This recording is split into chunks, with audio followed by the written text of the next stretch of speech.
สวัสดีค่ะพี่น้องขามาพบพ่อกันยำคำๆมือนี้พี่น้องขาพระชาจะพาพี่น้องมาทำหมากเบงเล่นลายนะคะเคยทำไปแล้วแหละตั้งแต่ปีที่แล้วนั่นแหละพี่น้องขาแต่ว่า FC ที่เข้ามาดูใหม่ๆอาจจะไม่เห็นนะคะพี่น้องขานี่ค่ะตอนนี้ก็ม้วนกล้วยยอดก่อนค่ะพี่น้องขานี่เป็นขันหมากเบงประยุกต์ที่พระชาคิดค้นขึ้นมาเองนะคะแต่หลายคนก็อาจจะเคยเห็นในช่อง YouTube หรือว่าเห็นพระชาทำไปในคลิปเดียวปีที่แล้วนะคะอันนี้ม้วนกลวยก่อนค่ะอันนี้คือกลวยยอดหลังจากนั้นก็เย็บลงไปเลยกาบบักเบงเป็นอย่างพัชชาเตรียมไว้บดแล้วนะคะอันนี้คือส่วนประกอบของขันบักเบงพัชชาใช้เป็นกีบกุหลาบเด่นลายข้างล่างนะคะตีนบักเบงพัชชาใช้เป็นเปียรัดข้อค่ะส่วนกาบบักเบงพัชชาใช้เป็นกาบแบบโบราณนะคะพี่น้องคะเราจะเตรียมใบตองกล้วยตานีสีเขียวเข้มแล้วก็ใบตองกล้วยอ่อนนะคะกล้วยน้ำว้านะคะพี่น้องคะกล้วยอ่อนจะเป็นกล้วยน้ำว้านี่ค่ะอันดับแรกเราจะเอากล้วยแก่ใส่ก่อนกล้วยน้ำว้าเวลาพัชชาเลือกพัชชาจะเลือกกล้วยน้ำว้าอ่อนพอกระเทินเด้อพี่น้องเด้ออ่อนพอกระเทินก็คือว่าไม่อ่อนมากเกินไปนะถ้าอ่อนเกินไปแล้วเวลาเราเอามาทำนะพี่น้องคะมันจะไม่ทนมันจะดำเร็วนี่ค่ะเราก็สับลายกันเลยง่ายๆเลยพี่น้องคะง่ายๆแต่ออกมาแล้วสวยแน่นอนค่ะพี่น้องคะนี่ค่ะสับวางกันมาแบบนี้เลยง่ายๆเลยนะคะนี่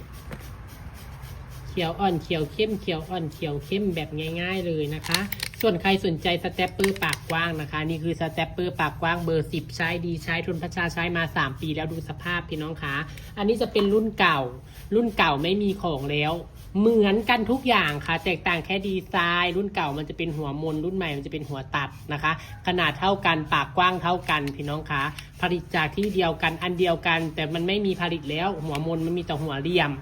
นะคะอันละ250 บาทส่งฟรีเก็บปลายทางแถมลูกให้1กล่องเล็กลูกจะไปใช้กับยี่ห้ออะไรก็ตามแต่ไม่ดีเท่ายี่ห้อนี้พัชชาการันตีไม่จำเป็นต้องซื้อกับพัชชาไปซื้อที่ไหนก็ได้แต่ต้องซื้อยี่ห้อ SDI นี่ลูกจะคมจะแข็งพี่น้องคะคมแข็งแตกต่างกับยี่ห้อที่พี่น้องเคยใช้แล้วกันค่ะพัชชาว่าในนี้เลยเนาะยี่ห้ออย่างกระตามที่พี่น้องใช้ลองมาเทียบกับ SDI เบิ่งเพราะว่าพัชชานะลองเทียบมาหลายยี่ห้อแล้วค่ะพี่น้องคะเทียบมาหลายยี่ห้อแล้วจริงๆให้ SDI ที่1ค่ะจริงๆยี่ห้ออื่นนี่โอ้ยจะปวดแขนบางเทื่อกะเขายิบไปแล้วลูกสเตปเปอร์อ่อนงอนะพี่น้องเคยเห็นบ่บางเทื่อเวลาเราเย็บกับริบบิ้นไม่เข้าแบบนี้พี่น้องเคยปิ่นบอมันมีนะคะมีจริงๆแต่ถ้ายี่ห้อ SDI นี่ไม่ต้องห่วงค่ะลูกค้าแบบว่าที่เพิ่นซื้อไปหรือว่าพัชชาแถมให้กับแม็กไปเนาะแถมให้กับสเตปเปอร์ไป1กล่องเล็กเพิ่งกระโทรมาสั่งกันอีกเด้พี่น้องสั่งลูกเป็นกล่องใหญ่เลยทีนี้เอา2 โหลเลยกล่องใหญ่จะมี2 โหลใช้ได้นานเลยนี่ค่ะสับไปแบบนี้ค่ะสับวางไปเรื่อยๆส่วนความถี่ความห่างของช่องไฟนะคะแล้วแต่เราเลยเราใช้การกะล้วนๆนะคะถี่ห่างของช่องไฟนะคะใช้การกะล้วนๆค่ะต่อไปก็มาปินแก่อ่อนแก่อยู่แบบนี้แหละค่ะส่วนเราจะเอากี่กาบก็แล้วแต่เราค่ะ7 9หรือว่า5ก็แล้วแต่เฮานะคะพี่น้องคะเอาตามความสวยงามและความเหมาะสมนะคะอันนี้พัชชาก็จะไม่ทำใหญ่มากหรอกค่ะจะทำพอดีนะคะ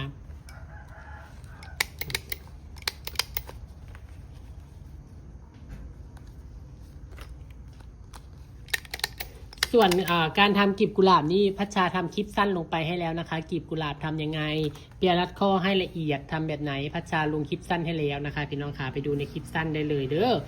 เพื่อความรวดเร็วของคลิปเนาะค่ะน้องเจ้าขาตอนนี้บักเบงของเราก็เสร็จเรียบร้อยค่ะบักเบงเล่นลายนะพี่น้องนะ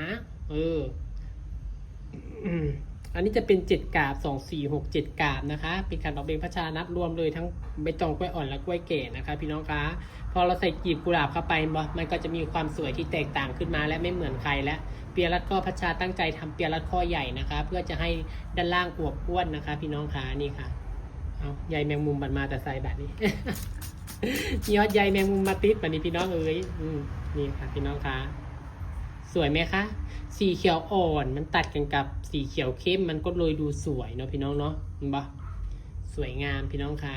ฝากกดแชร์พัชชาในเด้อเบิ่งและกระไดผู้ใดเบิ่งแล้วที่ยังบ่กดติดตามพัชชาฝากกดติดตามนำเด้อพี่น้องเด้อแล้วก็ใครสนใจสเต็ปเปอร์ปากกว้างไซส์ดีแท้ไซส์ดีว่าเป็นสเต็ปเปอร์น้อยเบอร์10นะคะใส่ลูกได้2แถวนะคะ